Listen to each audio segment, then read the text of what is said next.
บายดีแฟนคลับคลิปนี้เขาจะให้แฟนคลับมาชมกิจกรรมดีๆที่จะให้แฟนคลับได้รับชมโดยเฉพาะแม่นกันปั้นรถทีบมิตรภาพระหว่างประเทศไทยและประเทศลาว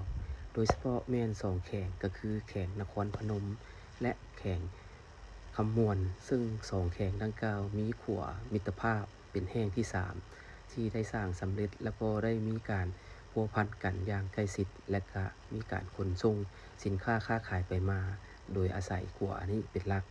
การปั้นครั้งนี้แมนนำพาโดยคณะซี่นำคันแข่งของนครพนมและคณะซี่นำคันแข่งของแข่งคำมวนได้ร่วมกันปั้นรถทีบ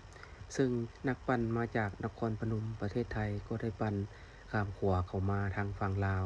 แล้วก็จุดปั้นก็แมนเริ่มจากจุดเสื่อมอยู่กลางของโดยมีขัวเป็นสะพานต่อมาก็ได้เป็นจุดเริ่มปล่อยออกจากทางขัวเข้ามาเมืองทะแขกแข่งขมวนและการปั้นครั้งนี้แม่นการปั้นซูมวิวทิวทัศน์ธรรมชาติซึ่งเป็นสถานที่หนึ่งที่ได้รับความนิยมโดยเฉพาะแม่นกำแพงเมืองแล้วก็ไปต่อแม่นสร้างซึ่งเป็นถ้ำหนึ่งที่รักษาไว้และมีคนนิยมชมชอบไปเที่ยวชมหลายในเขตนั้นและนอกจากนั้นขาดบ่ได้ก็แม่นมาเที่ยวชมปั้นมาพระธาตุสีโคตรตะบอกหรือว่าพระธาตุสีโทษเมืองเก่าซึ่งเป็นสถานที่หนึ่งศักดิ์สิทธิ์และเป็นแหล่งท่องเที่ยวที่สำคัญของประเทศลาวโดยเฉพาะแม่นแข่งขมวนถือว่าอันนี้ก็เป็นกิจกรรมดีๆอันหนึ่งที่แทนซูบีเลยได้จับหน้าตาไปแล้วก็เก็บภาพนะครับแล้วก็ทักทายกันครับเพื่อเชื่อมสัมพันธ์ระหว่างไทยลาวนครพนมคำม่วนนะครับถือว่าเป็นประวัติศาสตร์อีกวันหนึ่งนะครับทางชมรมจักรยานเพื่อสุขภาพทางจังหวัดนะครับว่าราชการจังหวัดนครพนมนะครับท่านดูแสงสีแก้วทางแขวงคำม่วนนะครับวันนี้ท่านก็มาต้อนรับคณะนักปั่นของเราครับ350ท่านนะครับรวมกับนักปั่นของทางด้านคำม่วนนี่นะครับประมาณ150ครับมาต้อนรับคณะของเรานะครับถึงกลางสะพานตรงนี้เราจะมีพิธีการนะใช้เวลาไม่นานนะครับ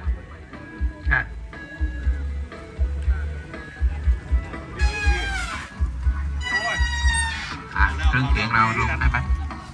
ครับเผื่อว่าท่านจะได้คุยอะไรบ้างวันนี้นะ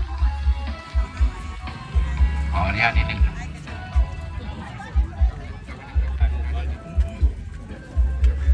วันนี้เก็บภาพนะเก็บภาพก่อนครับ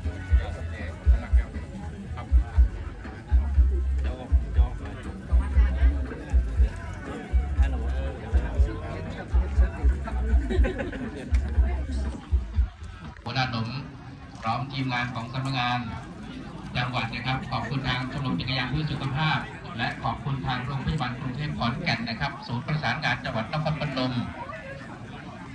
ผู้ให้การสนับสนุนครับอย่างเป็นทางการครับ100,000 บาทพร้อมรถแอมบูเลนซ์นะครับที่จะนำขบวนนักปั่นของเราครับขอบคุณทางตำรวจจราจรนะครับทางตม.แล้วก็แขวงทางหลวงศุลกากรเก็บภาพให้เต็มที่เลยนะครับที่ได้สักส่วนนักปั้นของนครพนมประเทศไทยได้เข้ามาปั้นอยู่ในประเทศลาวอยู่แข่งขมวนซึ่งการปั้นครั้งนี้มีผู้เข้าร่วมบ่ต่ำกว่า300กว่าคนที่เข้าร่วมกิจกรรมครั้งนี้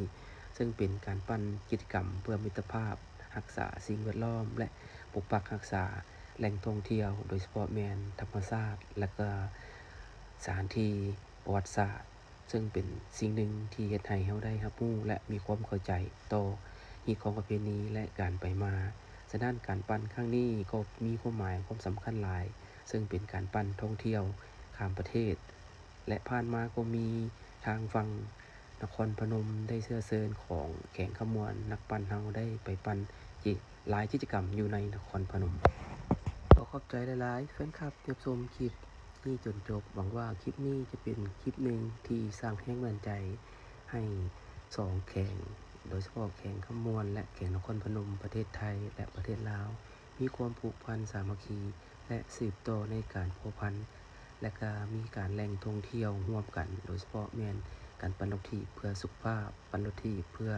ปกปักรักษาสิ่งแวดล้อมสถานที่ท่องเที่ยวและวัฒนธรรม